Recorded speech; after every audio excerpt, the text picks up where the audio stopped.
Well, it's time for our Media Watch segment now. James Creedon is here with us in the studio. Hi there, James. Hi, Good Laura. to see you as always. Likewise. We're going to start talking about, one of our competitors, I suppose. Well, Yes. competitor of our French channel, anyway. Yes.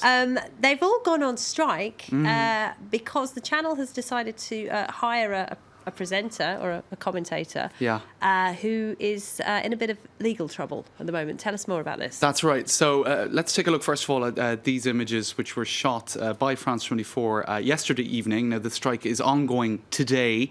You had this is iTélé. iTélé, owned by the Canal Plus group, and it's one of the major. That's right, one of the major rolling news channels here in France. And 85% of the journalists said that they are not accepting of Jean-Marc Morandini. We'll show you him a little bit later once we get to the papers and the tweets and all that.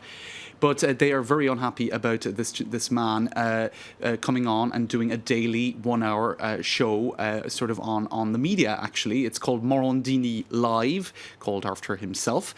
And he has quite a huge reputation here in France. He's got a blog with and a Twitter page, for example, with 800,000 followers. Got a big radio show as well. Radio show on Energy Radio. He was also on Europe 1 until Europe 1 Radio, which left him go, essentially, or at least suspended his show because there have been several accusations of sexual harassment and other improper behaviour. Some of those accusations coming from boys who were minors at the time, teenagers who were doing a casting, essentially, for a reality TV show. And during this casting, it appears that a lot of inappropriate behaviour may have taken place while he was interviewing them for these shows. And that's what he's accused of, and the investigation is still ongoing. He hasn't been convicted or anything. Absolutely. Anything like that. There is an investigation pending, though, isn't there? Exactly. And so I'll just show you how this has been playing out in the media. Now, some people saying... So have they gone off air? Sorry, has the channel gone off air? It hasn't gone off air because you have had sort of a minimum service being sort of invoked, if you like, and freelancers have been brought in to put the show on air.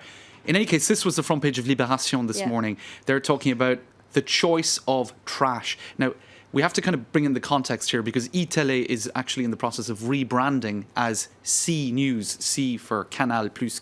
So essentially, Canal Plus, owned by the controlling interest is owned by Vincent Bolloré, who's a huge businessman here in France, and a friend of Nicolas Sarkozy. Friend of Nicolas Sarkozy, and he's known for his strong. He's known for his strong-arm tactics. He's got a boat. That's right. There was that controversial moment where Nicolas Sarkozy, after his election in 2007, was photographed on Vincent Bolloré's yacht in the Mediterranean.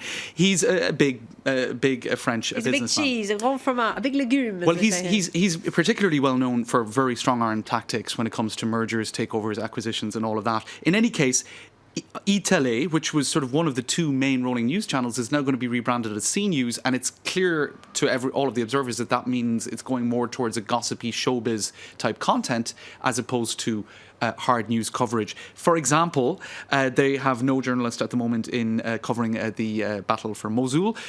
Two teams that were being sent to cover the US elections, their missions were cancelled. So there's clearly more of a focus on gossip, showbiz, and a different type of audience. Now, let's see what they're saying on Twitter, because there's this hashtag, I support iTélé. In other words, I support the journalists who don't want Morandini Live. This is just a viewer. That's right.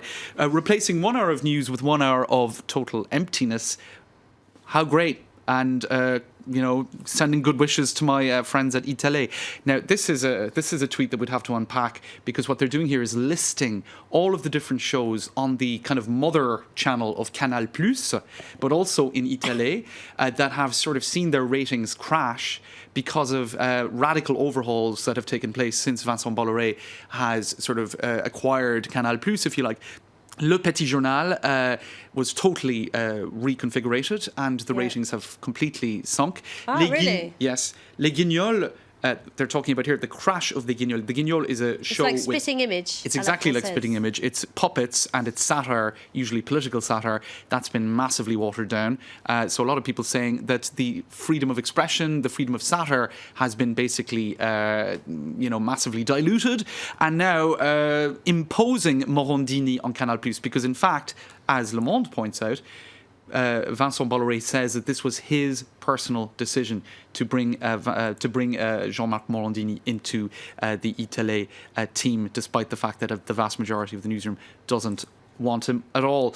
In any case, Bolloré has also said to the journalists of iTélé, if you're against the arrival of Morandini, you know where the door is. So a lot of people are just scratching their heads. They're saying, look, regardless of whether or not he's innocent or not, because some people are also saying on Twitter, hold on a minute, the presumption of innocence, we can't forget this. Morandini is not guilty until proven otherwise. But a lot of other people are saying, but he's not popular right now. He's seen as a bad choice. Well, why would you make like this strategic choice? Yeah, all right, interesting. All right, James, we'll have to leave it there, unfortunately. But thank you very much indeed, James Cruden there with Media Watch. Now,